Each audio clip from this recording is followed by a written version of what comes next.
I opened the envelope with mild curiosity, not expecting anything particularly interesting from the law firm I'd never heard of. Inside was a certified letter, heavy cream-colored paper with official-looking stamps and signatures. As I unfolded it, a property deed slid out onto my kitchen table. "What the hell?" I muttered, picking up the deed.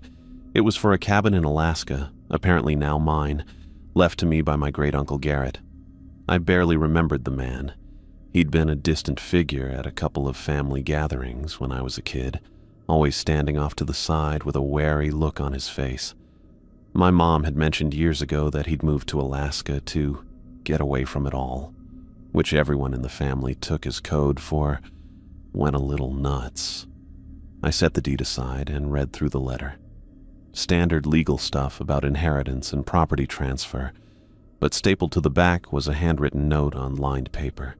The handwriting was shaky but precise, like someone had taken great care with each letter. Rules for the cabin. 1. Do not leave the cabin between midnight and 3 a.m. 2. Ignore any sobbing sounds you hear outside. 3. Always wear bright red while hiking in the surrounding woods. 4. If you see a man in a blue suit on the trail, do not speak to him. 5. Do not open any locked wooden boxes you find. 6. Never leave the cabin after dark. I read through the list twice, then let out a short laugh. Jesus, Uncle Garrett, you really did lose it up there. The rules were specific enough to be unsettling. I wondered if he'd had dementia toward the end. The lawyer's letter mentioned he'd died 3 months ago, but didn't specify how. Heart attack, probably. The old guy had to be pushing 80. I tossed the papers on my coffee table and flopped onto my couch, staring at my apartment ceiling. My lease was up in 2 months, and I'd been dreading signing another year at these prices. My job at Tech Future wasn't going anywhere. I'd been passed over for promotion twice now, and my boss kept piling on more work without any recognition. The property deed caught my eye again. Maybe this was an opportunity. I could take some of my unused vacation time, check out the cabin, and see if it was worth anything. Alaska real estate probably wasn't exactly booming, but even a modest sale would give me some breathing room financially. "Screw it," I said to the empty apartment. "Let's go to Alaska." The next day, I requested 2 weeks off work. My boss barely looked up from his laptop when I told him, "Whatever, James. Just make sure those reports are done before you go." I spent the next few days getting ready. I packed light, some clothes, my laptop, toiletries, and a few books. While digging through my closet, I found my old hiking jacket, bright red Gore-Tex that I'd bought years ago for a trip to the Cascades with friends. I almost laughed when I saw it. Bright red, just like rule number 3. "Guess I'm accidentally following the rules already," I said, stuffing it into my duffel bag. I booked a flight to Anchorage for the following Monday. The tickets were cheaper than I expected. Apparently not many people traveled to Alaska in late September. The lawyer had included GPS coordinates for the cabin in his packet, so I planned to rent a car and drive out there. The flight was long but uneventful. I spent most of it reading about the area where the cabin was located, a sparsely populated region with more trees than people. When we landed in Anchorage, the air had a crispness to it that Seattle lacked, a hint of the coming winter. At the rental agency, I realized a car wasn't going to cut it. "You're heading where?" the agent asked, looking at the address I'd written down. "About 6 hours northeast of here," I said, showing him the map on my phone. "Is that a problem?" He shook his head.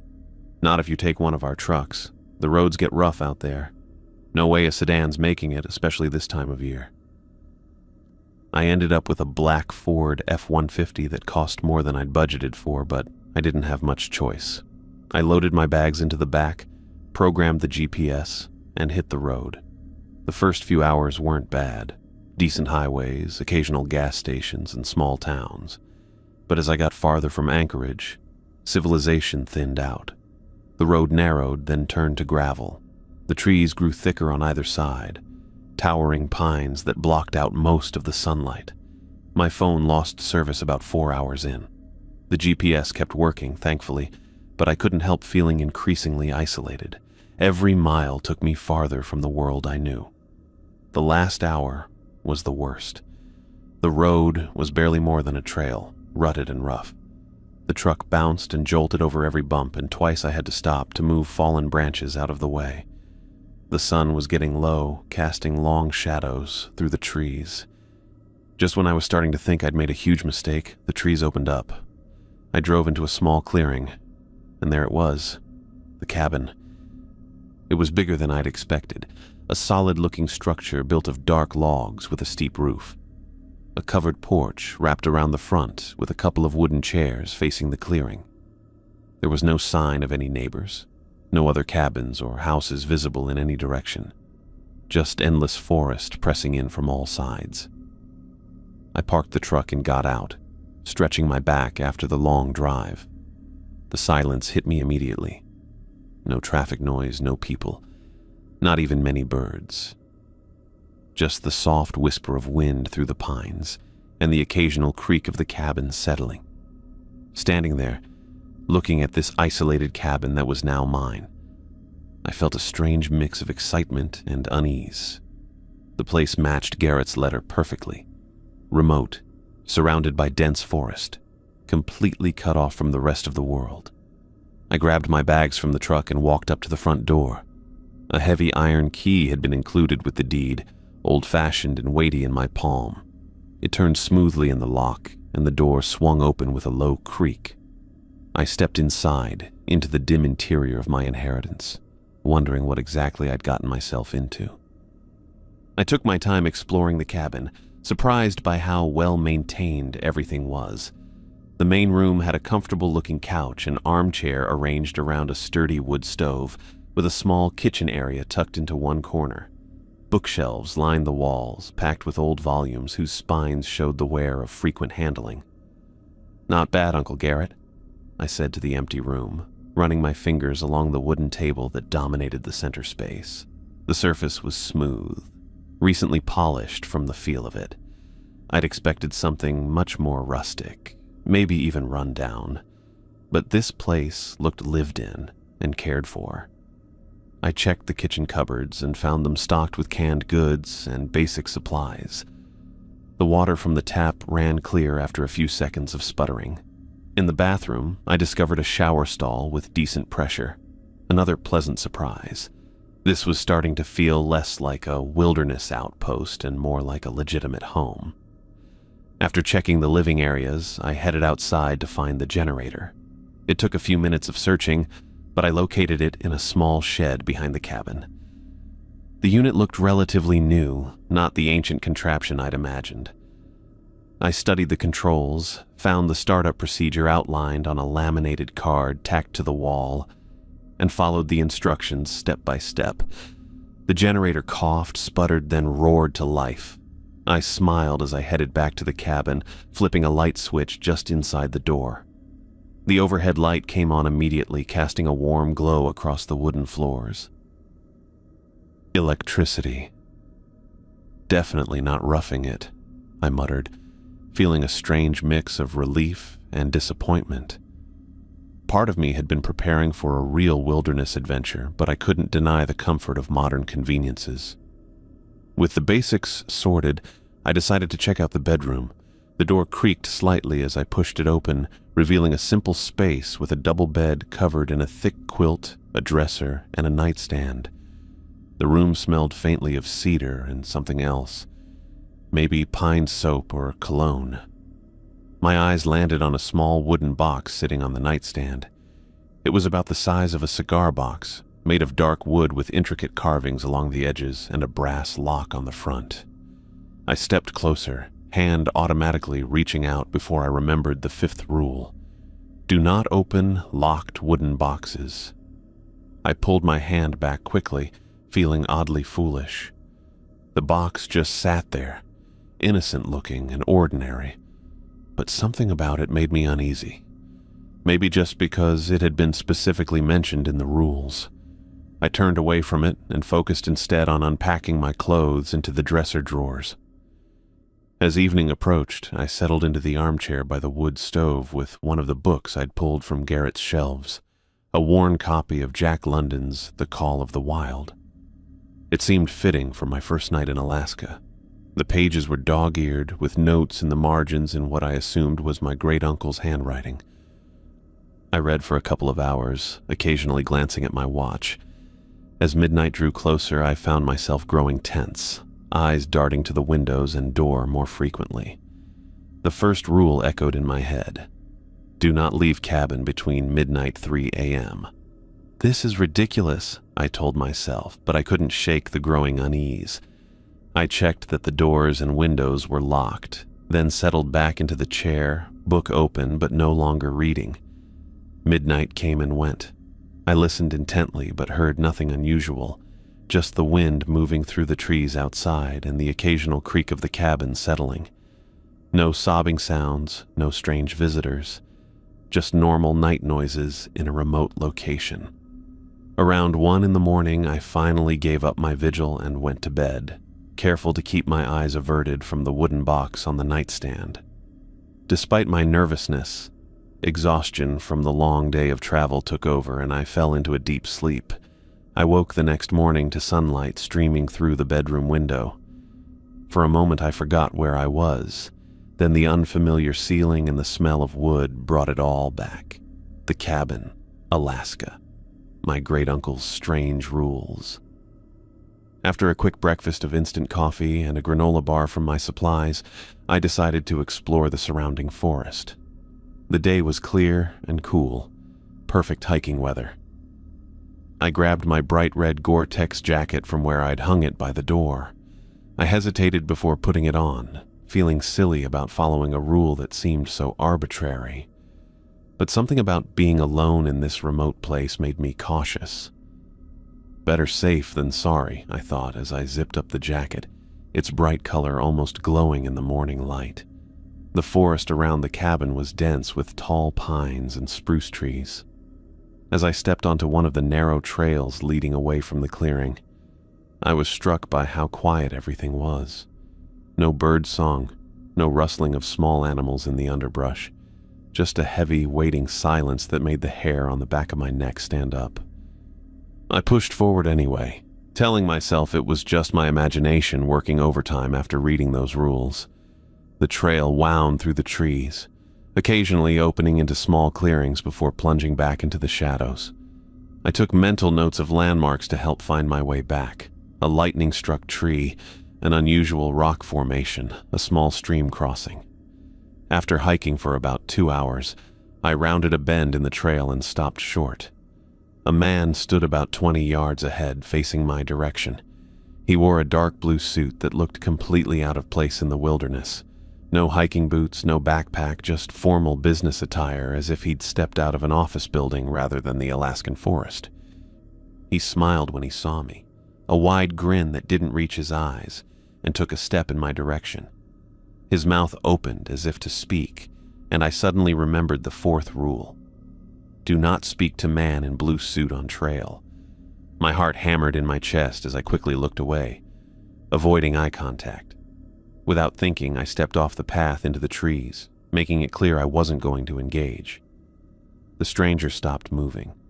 From the corner of my eye, I could see him standing perfectly still, just watching me. He didn't call out or try to follow as I'd feared. He just stood there, silent and unmoving, until I'd put enough distance between us that I felt safe glancing back. He was still on the trail, his dark figure stark against the green backdrop. Then, without any rush, he turned and continued walking in the direction he'd been headed, away from the cabin. I waited until he disappeared from view before returning to the trail. My earlier enjoyment of the hike completely gone.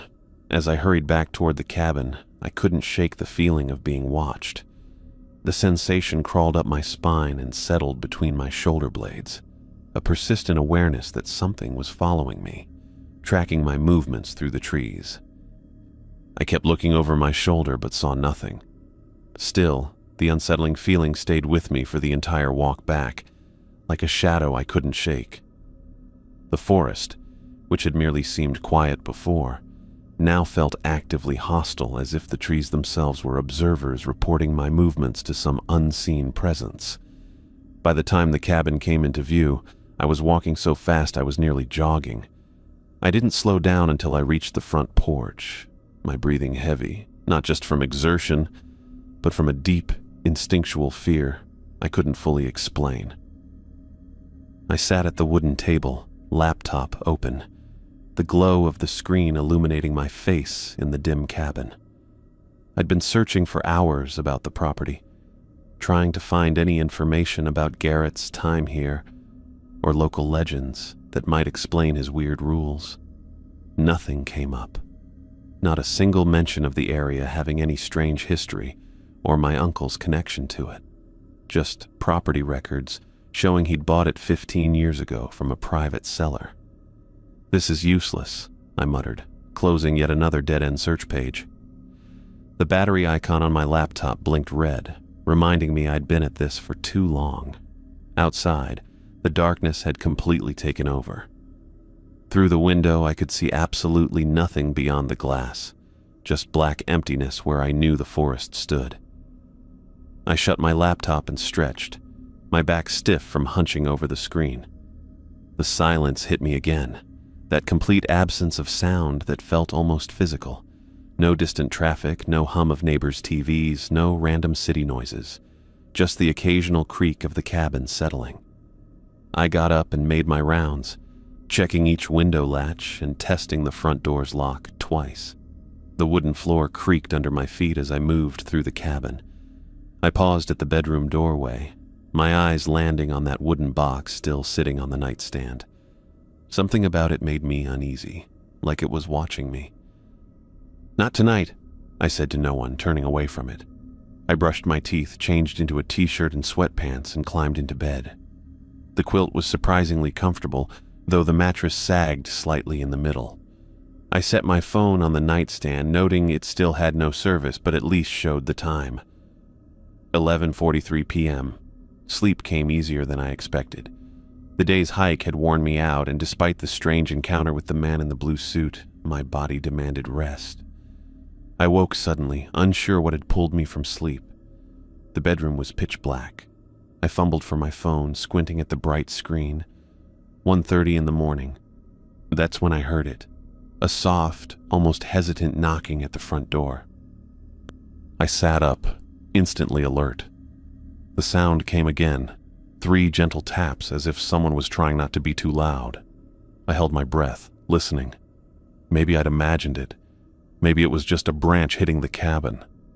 The knocking came again, slightly louder this time. Definitely the front door. No one should be out here, I whispered to myself. There's nothing for miles. I remembered Garrett's first rule. Don't leave the cabin between midnight and 3 a.m. The knocking continued, growing more insistent. No longer polite taps, but firm, demanding knocks. Someone, or something, wanted in. I stayed frozen in bed, covers pulled up to my chest. My mouth went dry. The knocking pattern changed. Now it sounded like someone was using both hands, the rhythm becoming almost frantic. "Go away," I said, too quietly for anything outside to hear.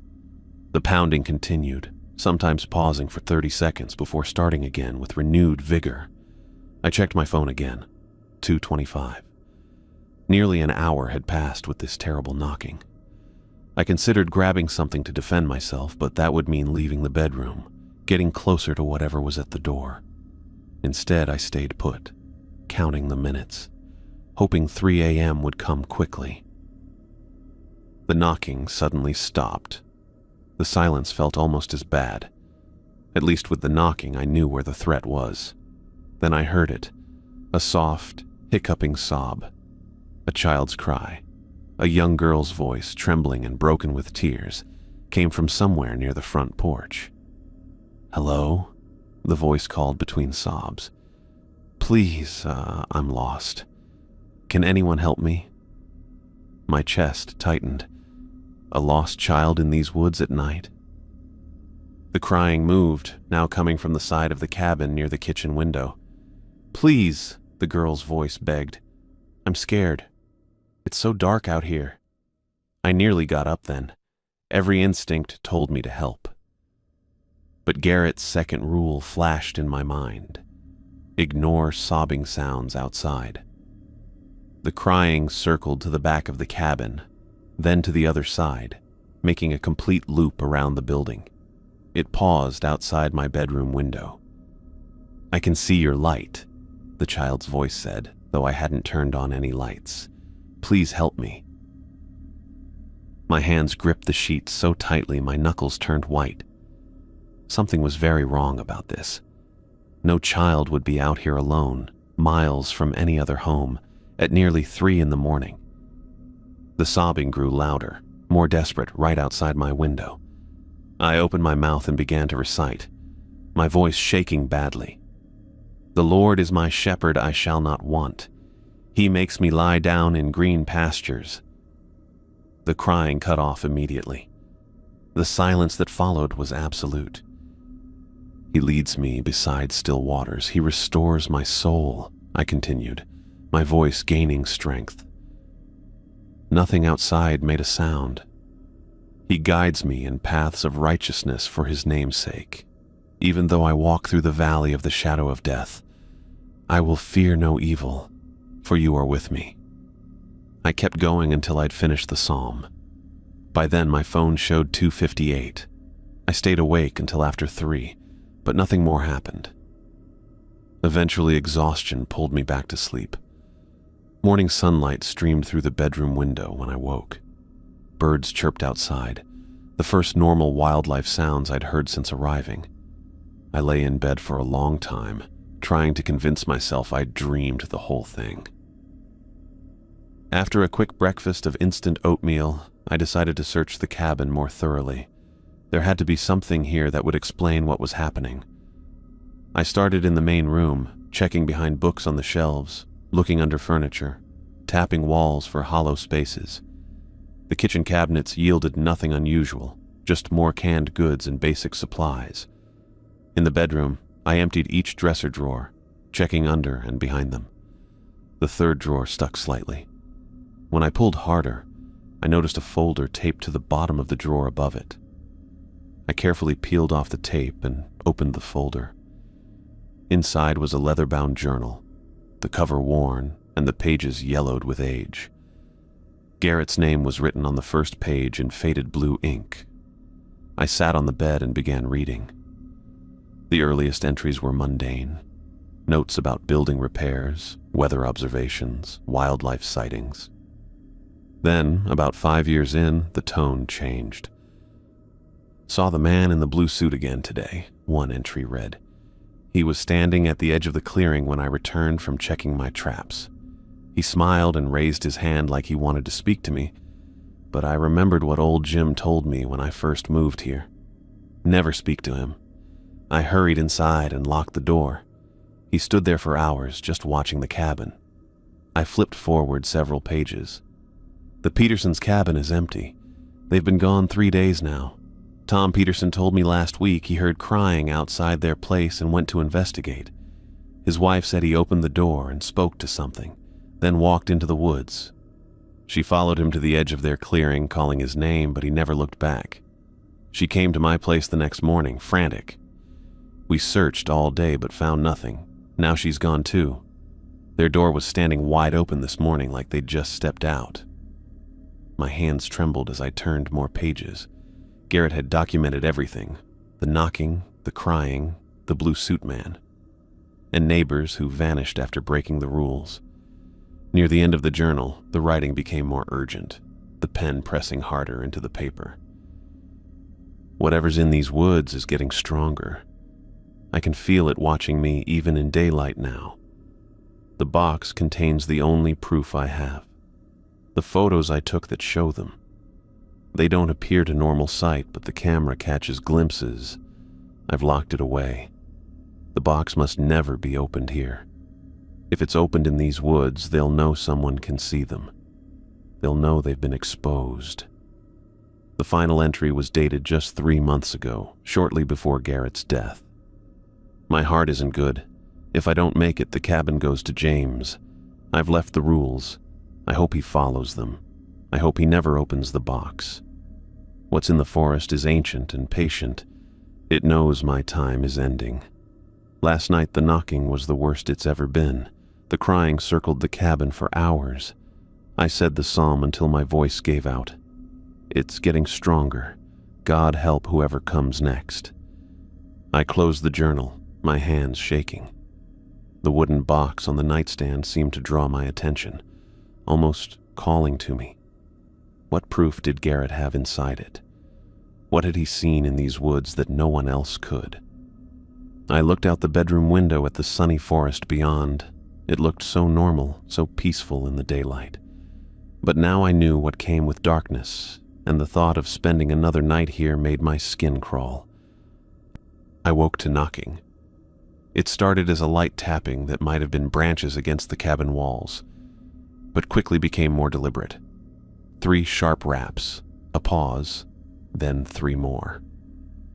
My eyes flew open in the darkness, immediately aware it was happening again. The digital clock on my phone read 2:15 in the morning. I lay perfectly still, holding my breath as the knocking continued, moving from the front door to the side of the cabin, then around to my bedroom window. I pulled the quilt tighter around me. James. My entire body went rigid. That voice, it wasn't the child's crying from last night. It was my sister's voice. Exactly my sister's voice. James, are you in there? Please help me, I'm lost. I sat up, heart racing. The voice was perfect. The slight rasp when she said my name, the way her pitch rose slightly at the end of sentences, the faint trace of her Portland accent. James, I don't know how I got here. I'm scared. Something's following me in the woods. My hand moved toward the bedside lamp before I caught myself. Stella was in Portland. I'd texted her yesterday afternoon. This wasn't her. Please, James, I can see light inside. I know you're there. I gripped the edges of the mattress. The voice sounded so real, so genuinely frightened. It moved again, circling back to the front door where the knocking resumed, harder now. It's getting closer, James. Please let me in. Please, I'm your sister. My legs swung over the side of the bed. I stood up, taking a step toward the bedroom door before stopping myself. I knew the rules. I remembered Garrett's journal entries about neighbors who had disappeared after opening their doors. James, why won't you help me? The voice broke, sobbing in exactly the way Stella did when we were kids, and she'd skinned her knee badly falling off her bike, the same hitching breath between sobs. I backed up until my legs hit the bed again. I sat down heavily, covering my ears with my hands. The Lord is my shepherd. I shall not want. I began reciting, my voice shaking so badly I could barely form the words. He makes me lie down in green pastures. The knocking intensified, becoming a frantic pounding that seemed to shake the entire cabin. James, it's right behind me, please. He leads me beside still waters. He restores my soul. I continued louder, trying to drown out the perfect imitation of my sister's terrified screams. The pounding became a scratching sound, like nails or claws dragging across the wooden door.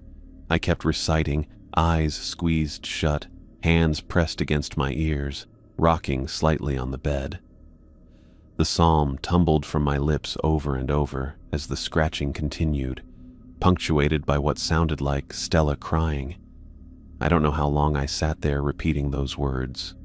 Eventually, the sounds faded. The scratching stopped. The crying grew distant, then silent. When I finally looked at my phone again, it was after 3 in the morning. I didn't sleep the rest of the night. I sat on the bed, back against the headboard, staring at the bedroom door, until the first gray light of dawn filtered through the curtains. When the room was fully lit by morning sun, I finally stood on shaky legs and made my way to the front of the cabin. I hesitated before approaching the door, half expecting to find Stella standing there, confused and hurt by my refusal to help her. Instead, I found deep gouges in the wooden door that hadn't been there before. 4 parallel lines, about shoulder height, carved deeply into the solid oak. I ran my fingers over them, feeling the splintered wood. Whatever had made these marks had considerable strength. The gouges were nearly half an inch deep in places. I stepped back, looking at the peaceful forest beyond the porch. Birds were singing now. The morning looked perfectly normal, sunny and calm.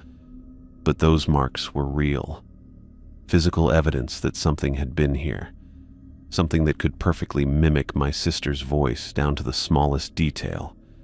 I went back inside and started packing my bags. I'd seen enough. Whatever was happening here, I wanted no part of it. I stuffed clothes into my duffel, not bothering to fold anything. I gathered my toiletries from the bathroom, my laptop from the table, tossing everything haphazardly into my bags. As I moved through the bedroom for a final check, my eyes landed on the wooden box sitting on the nightstand. I'd been avoiding looking at it directly since arriving, respecting Garrett's 5th rule. But now, with my bags packed and ready to go by the door, I found myself drawn to it. The box was small, maybe 6 inches square, made of dark wood that had been polished to a soft sheen. I picked it up, turning it over in my hands. The craftsmanship was remarkable. Intricate patterns carved into each side, flowing together in a continuous design that seemed to shift slightly as I rotated it. The lock was brass, old-fashioned but sturdy. Looking closer, I noticed symbols carved into the wood around it, not just decorative patterns as I'd first thought, but actual symbols. Some looked like runes or ancient letters, others like tiny pictographs of trees and what might have been stylized human figures. I set the box back down, telling myself to leave it alone, to respect Garrett's rules that had so far kept me safe. But the memory of that voice, Stella's voice, was still fresh. How could something mimic her so perfectly? What was out there? My eyes scanned the room and landed on a small framed photograph of Garrett on the wall. Something made me walk over and lift it. Behind the frame, hanging from a small nail, was a tiny brass key. I stared at it for a long moment. Every instinct told me to put it back, to grab my bags and leave this place immediately. The scratches on the door flashed in my mind. But I couldn't stop thinking about what Garrett had written in his journal, about photographic evidence, about things invisible to the naked eye. I took the key and returned to the nightstand. My hand trembled slightly as I inserted it into the lock. It fit perfectly. I hesitated, then turned it until I heard a soft click. I opened the box. I opened the box and found a stack of old photographs. The images showed the forest around the cabin, taken from different angles and distances. At first glance, they seemed like ordinary nature shots. Pine trees stretching toward the sky, the small clearing where the cabin sat, a section of the narrow hiking trail I'd walked yesterday.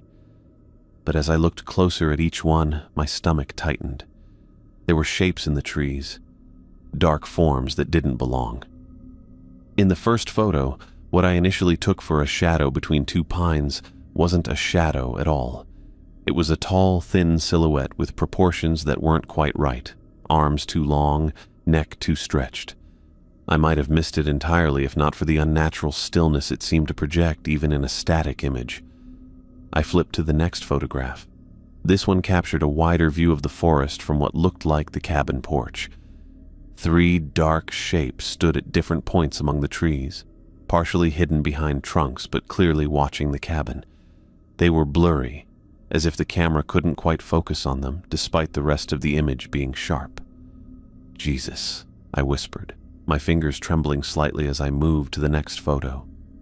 This one showed the stream I'd crossed during my hike. Something was crouched by the water, a hunched figure that blended with the rocks but was definitely not a rock. Its outline suggested a human form, but wrong somehow, like a child's attempt at drawing a person. I worked through the stack quickly now, finding similar shapes in every picture. They were always at the edges, partially hidden, watching. Not a single photo was free of them.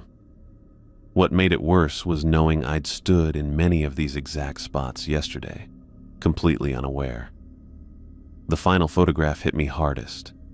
It showed Garrett standing outside the cabin door, wearing a flannel shirt and holding what looked like a hunting rifle. He was looking directly at the camera, his expression grim. Behind him, looming at least 2 feet taller, stood a dark figure. It was barely visible against the cabin's shadow, but once I spotted it, I couldn't unsee it. A tall, thin presence standing impossibly close to my great-uncle. Something he couldn't have seen with his naked eye, but the camera had captured. The sound of footsteps on the porch jerked me out of my horrified trance. I froze, photographs still in hand. The footsteps were slow, deliberate, heel to toe, moving across the wooden boards outside. It was broad daylight.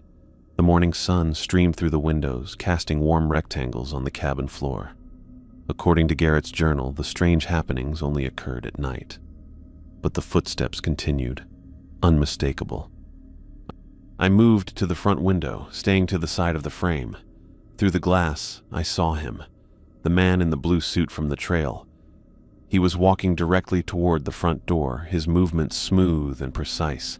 His suit looked as pristine as it had in the forest, not a wrinkle or speck of dirt visible despite the surrounding wilderness. He stopped at the door and turned his head toward the window where I stood. Our eyes met, and he smiled. His teeth were visible even from this distance, white and pointed, too numerous and too sharp to be human. The smile stretched his face unnaturally wide. My heart pounded against my ribs. The man's lips began moving, saying something I couldn't hear through the glass. He gestured toward the door, then made a turning motion with his hand, mimicking the action of opening it. I backed away from the window, clutching the photographs to my chest. The footsteps resumed, moving away from the door and along the side of the cabin. A tap came at the kitchen window, then another. The man was circling the building, testing each potential entrance. I heard the back door handle jiggle, then another window rattle as he tested it. The sound moved around the cabin's perimeter, methodical and unhurried. My bags sat by the front door where I'd left them, packed and ready for my planned escape. I looked from them to the window where the man had first appeared.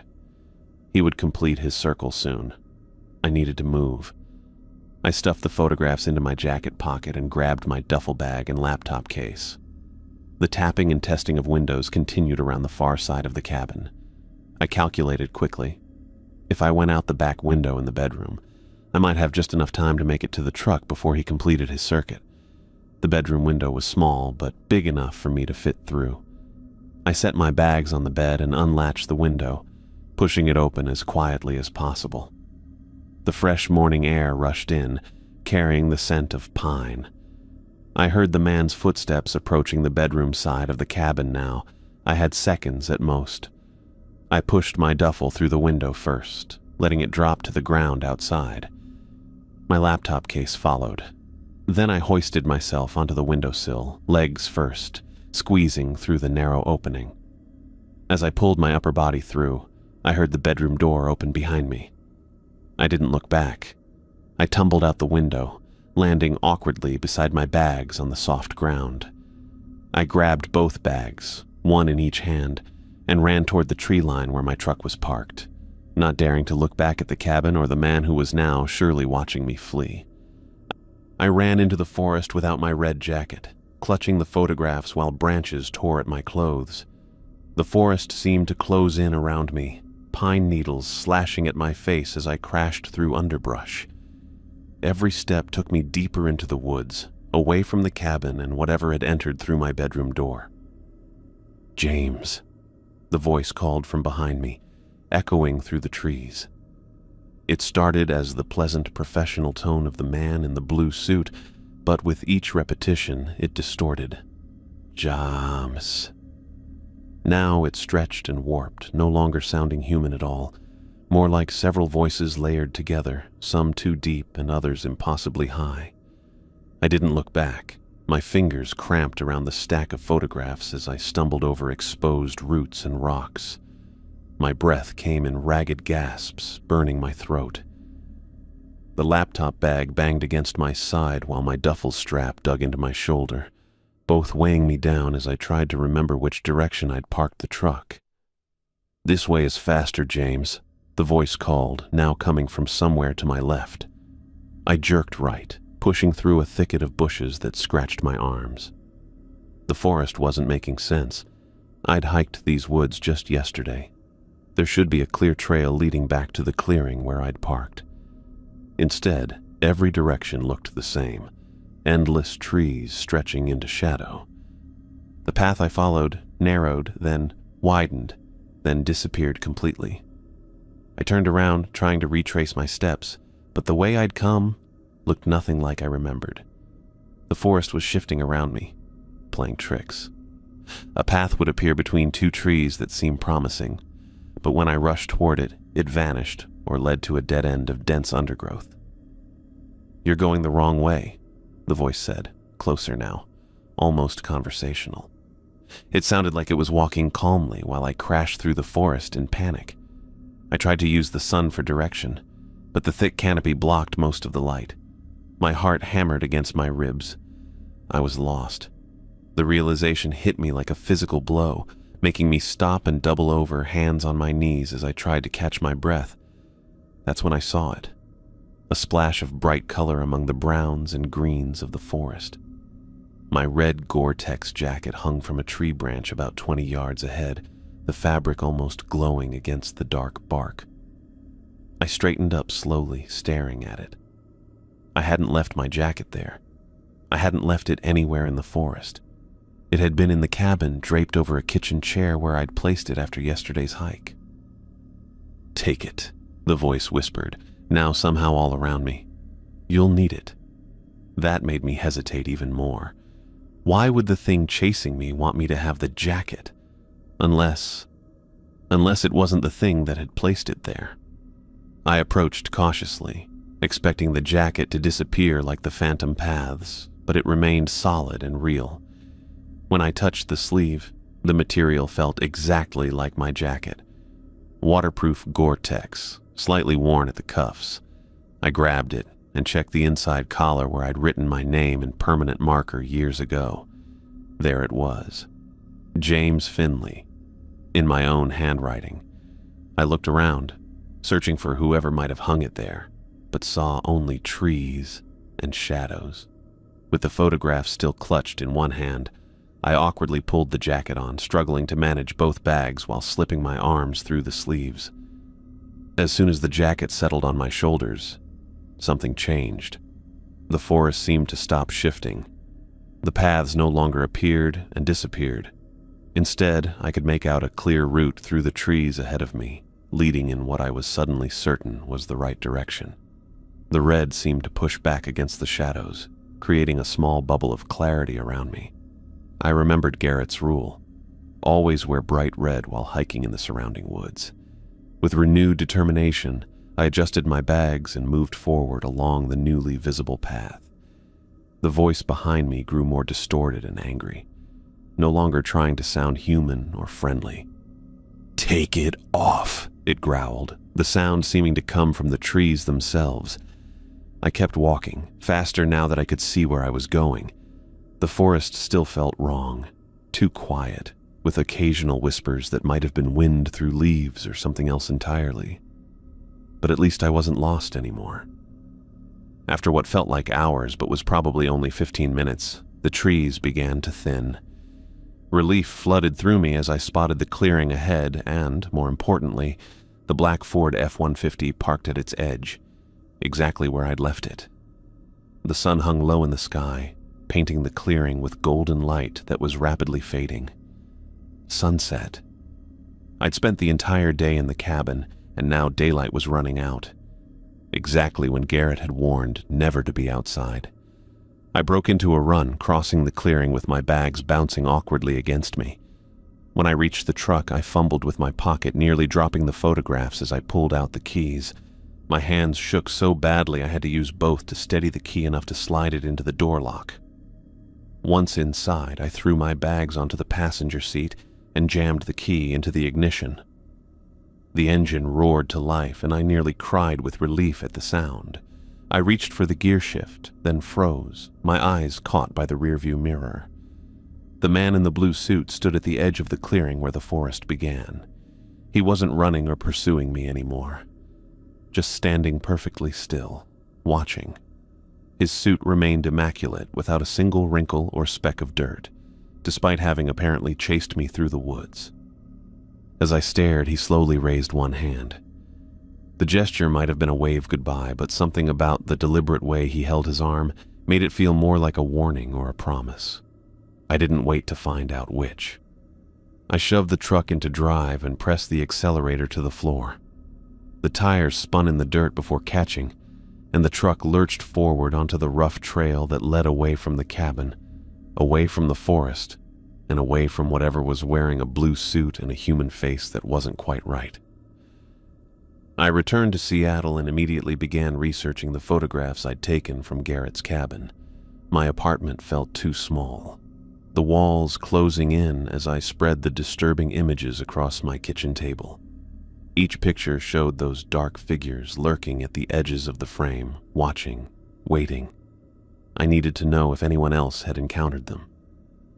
Using my laptop, I searched for disappearances in that remote Alaskan region.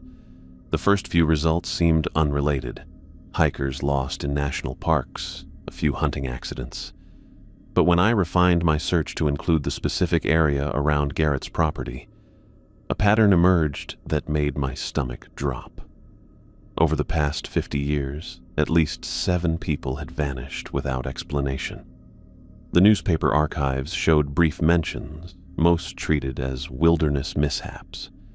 Local man missing after storm. Read one headline from 1992.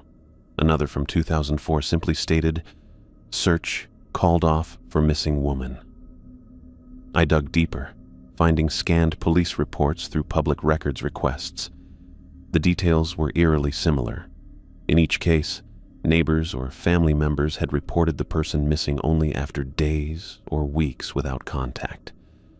When authorities finally checked the properties, they found the cabins empty, beds unmade, and doors standing open, as if the residents had simply walked out voluntarily in the middle of the night, just like Garrett had written about Tom and Mrs. Peterson. I printed everything I found, creating a folder of evidence that connected to the photographs. One report mentioned a witness statement about strange noises outside a cabin the night before a disappearance in 1978. Another described how a missing hunter's wife insisted he would never leave without his bright orange safety vest. After 3 days of research, I couldn't stand having Garrett's property in my name anymore. I contacted the law firm that had sent me the deed and explained I wanted to sell immediately. The lawyer seemed surprised but didn't ask questions. "It's quite valuable land," she said over the phone. "We can list it at a competitive price." "I don't care about the price," I told her. "I just want it gone." When she emailed the paperwork, I made one critical addition. I typed up Garrett's 6 rules and included them with the deed transfer, labeled as property guidelines. The lawyer called back, confused. "These unusual requirements, are they really necessary?" "Yes," I said firmly. "They need to stay with the property. It's non-negotiable." She paused before responding. "Very well, though it may deter some buyers." "Good," I whispered after hanging up. I kept the photographs locked in my desk drawer. They were my evidence, my proof that I wasn't crazy, that what I'd experienced was real. Sometimes late at night I'd take them out, studying the dark shapes among the trees, trying to make sense of what they were. But I never showed them to anyone. I couldn't risk someone else becoming a target. 2 weeks after returning home, it started. The first night, I barely heard it. 3 soft knocks at my apartment door around 2 in the morning. I froze in bed, listening. 3 more knocks, slightly louder. I pulled my blanket tighter, remembering Garrett's second rule: ignore the sobbing sounds outside. I didn't get up. I didn't answer. I lay perfectly still until morning. The next night, nothing happened. The night after that, the knocking returned, a bit louder, more insistent. This time it continued for nearly 30 minutes before stopping. I pressed my pillow over my ears and recited Psalm 23 under my breath until it went away. The knocking became a regular occurrence, happening 2 or 3 nights a week. Sometimes it would be gentle, almost polite. Other times it would be hard enough to make my door rattle in its frame. My neighbors never mentioned hearing anything, and I never asked. By the 4th week, the voices started. "James, it's Mark from work. I need to talk to you about the Henderson project." My boss's voice, perfectly mimicked down to the slight nasally quality when he said my name. I sat up in bed, heart pounding, knowing it couldn't be him at 3 in the morning. Another night. "James, please, I forgot my key again." My sister Stella's voice, complete with her distinctive laugh at the end. The worst was when it used my mother's voice, calling me Jimmy, like she did when I was a child. That night, I couldn't stop shaking for hours afterward. I learned to ignore them completely. When the knocking started, I'd put in earplugs and recite the psalm over and over until the sounds faded. Sometimes I'd turn on music, just loud enough to mask the noises without disturbing my neighbors. I never acknowledged the knocking, never called out who's there, never looked through the peephole. I installed 3 new locks on my front door, a deadbolt, a chain, and a sliding bar that braced against the floor. I put new locks on all my windows too, even though I lived on the 4th floor. I bought blackout curtains for every window and kept them closed at all times. None of it made me feel safe. After a particularly bad night when the knocking had gone on for over an hour, I searched online for paranormal researchers in Seattle. I found a woman named Dr. Eleanor Jenkins who specialized in unexplained phenomena. Her website looked professional with credentials from respectable universities. No mention of ghosts or demons, just investigating unexplained sensory experiences. I sent her an email, carefully worded to sound rational. I mentioned experiencing unusual auditory phenomena following a trip to Alaska. I didn't include anything about the figures in the photographs or the man in the blue suit. She responded the same day, offering to meet at her office on campus.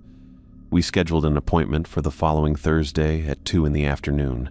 I spent the days leading up to the meeting debating what to tell her.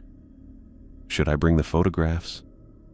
Would showing them to someone else put them at risk too? What if sharing my story somehow made things worse? The morning of the appointment, I placed the folder of photographs in my messenger bag. I showered, dressed in clean clothes, and even shaved, trying to look as normal and credible as possible. I left my apartment with plenty of time to reach the university campus. I made it as far as the parking lot outside her building. Through the windows, I could see a professional office setting. Students walking through hallways, normal everyday life continuing. Dr. Jenkins would be waiting inside, ready to listen, maybe even ready to help. But as I reached for my car door handle, a sudden, overwhelming certainty stopped me. If I shared what I knew, if I showed those photographs to someone else, I would be putting them in danger. Whatever had followed me from Alaska was watching, waiting for me to break another rule. I started the car again and drove home, leaving the appointment unattended. Dr. Jenkins sent a follow-up email asking if I wanted to reschedule. I never responded. That night, for the first time in weeks, there was no knocking at my door. I couldn't shake the feeling of being watched. It followed me everywhere, to work, to the grocery store, even to the coffee shop 3 blocks from my apartment, where I'd started spending my Sunday mornings trying to feel normal again. The sensation clung to me like a second skin, making the hairs on my neck stand up at random moments throughout the day. One evening, I was washing dishes at my kitchen sink when movement across the street caught my eye. I glanced up and froze, my hands still submerged in soapy water. A man in a blue suit stood on the sidewalk directly opposite my apartment building. Even from the 4th floor, I could tell it was the same immaculate dark blue suit I had seen in Alaska.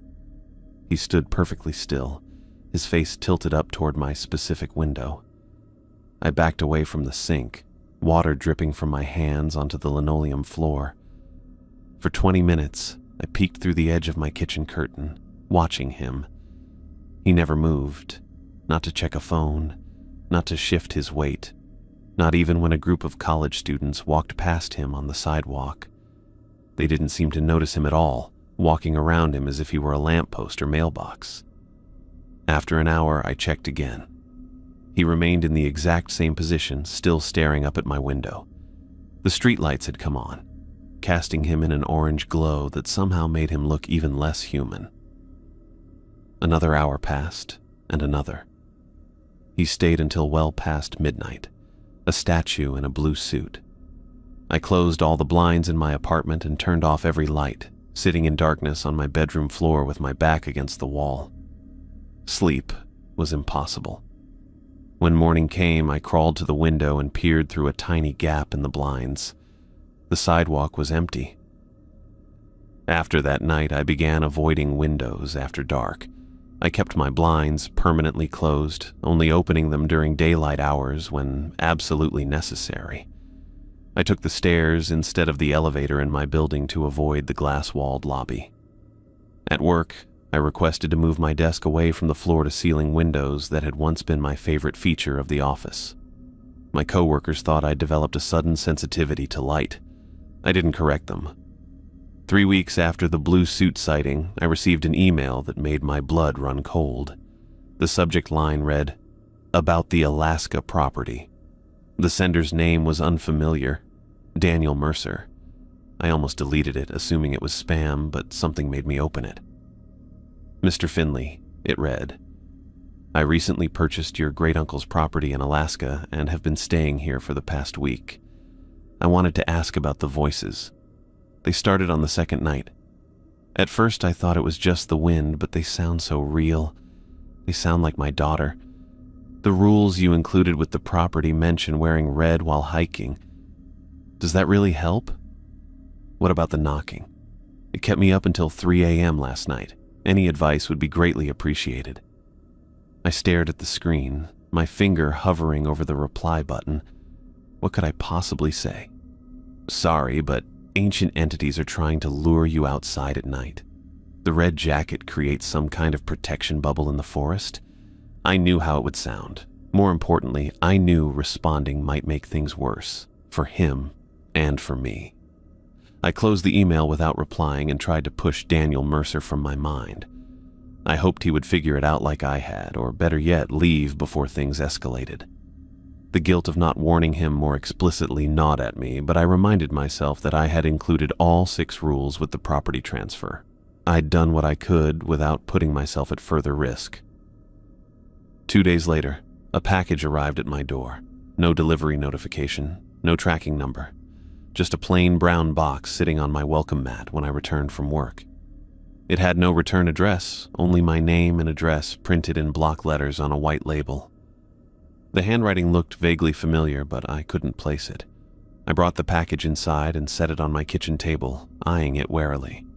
It wasn't very large, about the size of a shoebox, and surprisingly light when I picked it up. After circling the table a few times, I finally worked up the courage to open it. Inside, beneath layers of crumpled newspaper, sat the wooden box I thought I'd left behind in Alaska. The same dark, polished wood with intricate carvings, the same brass lock, the same weight and dimensions. I stumbled backward until I hit the wall, my breath coming in short gasps. It was impossible. I had left that box on the nightstand when I fled through the bedroom window. There was no way it should be here, in my apartment thousands of miles away. Yet, there it sat, its carved symbols seeming to shift in the kitchen light. I didn't touch it. I didn't need to open it to know the photographs would still be inside. The evidence of things that shouldn't exist, watching from the edges of reality. Instead, I closed the cardboard box and taped it shut again, then placed it in a garbage bag and tied it tightly. That night, I drove 2 hours north of Seattle to a remote hiking area I'd visited once years ago. I brought a shovel from the trunk of my car and hiked a mile into the woods by flashlight.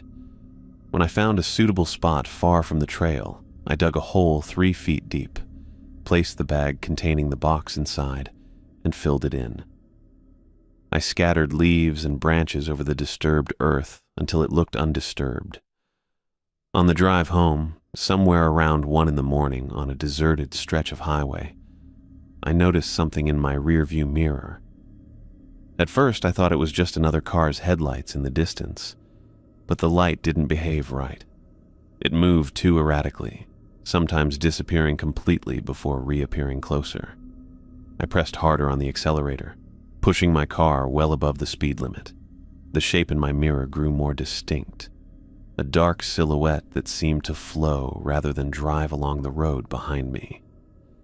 It kept pace with my car even as I hit 90 miles per hour. I didn't slow down until I reached the outskirts of the city, where streetlights and late-night traffic provided some sense of safety. When I checked the mirror again, the road behind me was empty. I had survived my encounter with whatever haunted that remote cabin, but the experience left me forever changed. I found myself constantly listening for sounds others couldn't hear. The distinctive pattern of 3 knocks, the subtle difference between wind and whispers. I watched for figures others couldn't see, shapes at the edges of crowds, 2 still observers on street corners, reflections that moved independently in windows.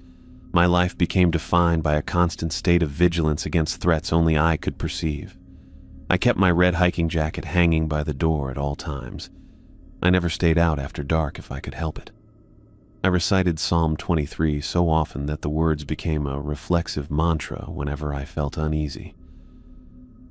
Sometimes, on particularly bad nights when the knocking at my door was loud enough to rattle the new locks, I wondered if I had truly escaped at all, or if I had simply brought something back with me, something patient and ancient that would wait as long as necessary for me to make a mistake.